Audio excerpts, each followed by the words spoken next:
Bombo, live and kita sa public terminal. Kag karon makaupod naton si Tatay Boy Boston. Kagwaan naton siya sa reaksyon angot sa ginpagwa nga pronouncement ni VP Sara nga may plano siya nga magpadalagan sa tuig 2028. Tatay, may aga sa imo. May aga man. Tatay, ano yung reaksyon sa pronouncement ni VP Sara nga mapadalagan siya sa tuig 2028? Okay man ang iya patakaran. Kalipay mo ano? Pinakalipay ko siya magdaog siya. Ang pamangkot, kaya yayahan ang magdumala sa mga tawang problema sa Pilipinas tungod sa ang utang tadako-dako na. Bilyon at trilyon na. Kaya ang pamangkot, ang number one abi na di, ang dapat, buligan niya, damo siya na buligan. Kaya tawag nga ng inggit sa aton nga mga political. Mga kainggit nga tawag, basta mayang imo record, may ara nagadown si imo. Oo. Ti pabor ka bala sa iya nga impeachment kay ti subong apat na impeachment complaint ang ginampasaka sa iya, pabor ka bala nga ma-impeach siya? Oo. Pero ang pamangkot ka ni impeach si Sara nga daw why masing papel nga nang rakot siya. Kaya paano siya na ma-impeach? Kay damo man ano siya. Kaya tapos damo man siya nabuligan. Ang DepEd iya man na. Ang eskwelahan, siya man ang nag-ano. Pero ang pamangkot, tawagin sa Mayo ang iya record. Naguno nga, ang pamangkot, ginaguba siya. Ito yung siling ko gani. Si Sara lang yapon dapat magdaog. Kahit ang pamangkot naman, kabay pa nga ang kakatabo abi sa ato sa Pilipinas, damo adik.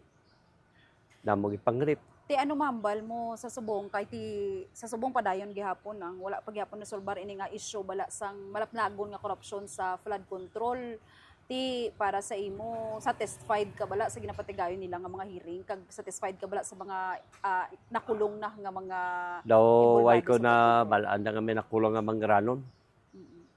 Kaya ang duda ko na ubuson na ng kwarta bago ikulong. Amo nang pamangkot balan mo basta gawlag ang kwarta, malabo pa na siya mapriso. Kailan ako nanay na, ubuso ay damo pa siyang mga kuskus balungos nga bago sila maano ba. Nakulong. Pero way ko kita may nakulong. Si atong ang way gani. Si ang koto da nga mga mangranon way ko kita may na ano. Oo. Ti mensahe mo na lang tatay sa gobyerno kay ti grabe ang problema ang ginapangatubang subong sang pungsod Pilipinas. Ang pamangkot, paano masulbad na? Te iban, lala na ang drugs. Kagagalap na sa galapnag na sa bilong ng Pilipinas. Biskan sa Manila, ganito no, open na ganitanan. Muna nga dapat, paano masulbad na? Panawagan mo tatay sa gobyerno. Dapat. Kung may mensahe ka. Kabay pa nga ang gobyerno magmata na. Kay kung oras hindi sila magmata, paano masulbad ni? Kita ang kaluluoy ng mga pigado, kag ang mga bata, kag mga pamilya, base malulong siya sa mga drugs. Di paano na masulbad? Kung oras matabo na, may rape. Kalabas sa Plumulok, may rape. Sa Malay-Balay Bukidnon, may rape. Tungod sa drugs. Sa pamangkot, paano na masulbad? Tatay, oo. Sige. Paano nato dapat ang mga pulis hindi man yapon na maghulag kung hindi man doon sa taas. Amo na siling ko aras katawhan ang kung biskan ano ka will ka sa katawan hindi magyapon madala tawag sa ibabaw dapat may ara gina nga isog nga politiko nga makatindog sa para kay Sara.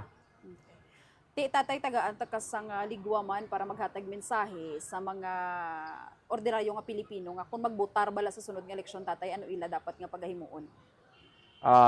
Tawag ang pamangkot dapat ang boto nila atong masaligan nga maayo may mihuran na.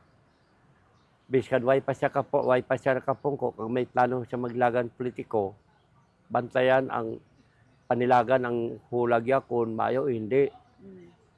Kung bala ang ginhimo niya subong nga makayuhan, dapat imo na gid kung magpungko siya. Kag ang pangako niya dapat tuparon niya. Kay may ara mga pangako siya nga kung ako magdaog, tanan niyo ko problema solbaron ko. Pero anay nakapungko siya daw ay gid. Manang daw questionable. Dapat mangin maalam magsunod magboto. Hindi man perting maalam. Mas nabi ko noon ang hindi kabalo. Kay may ara nga mihura. Mm. Maswerte ko nang mango na kay wangge di mo gyud tanan nga masolbad gyud ang mga problema. Pero panawagan mo sa mga botante dapat mas mangin maalam sa pagpili sang kandidato. Hindi ang pilion nila Diyos nun, Hmm. mabinuligon, Hmm. kag matinahuron Hmm. nga na makabulig sa mga katawhan. Dapat tumanon niya kay nga gusto ko nga kung ano gusto para hindi siya maperde. Tumano niya para sa gintimo ni Duterte. Nang mabuligan mga pigado. Ang iban nag-alabrod tungkol sa kapagiduhon. Paano na masuakan? Galing ang kita mga Pinoy, ambisyoso man. Biskan may dakon ang kita, gusto magdakuon pa. Ama nagpamangkot, kaya di nato masolba ng problema. Balmang Pinoy, may ara kita nga pride. Nga gusto, yung nga, hindi mabot-aboton. Ama na nga, kung makapungkot na galing sa babaw, pambala ka pa nga, may ara nga, grabe, daw hindi ko maintindihan. Nagani nga dapat kandidato nga ay pilion nilang kandidato nga makabulig sila. Dumduman siya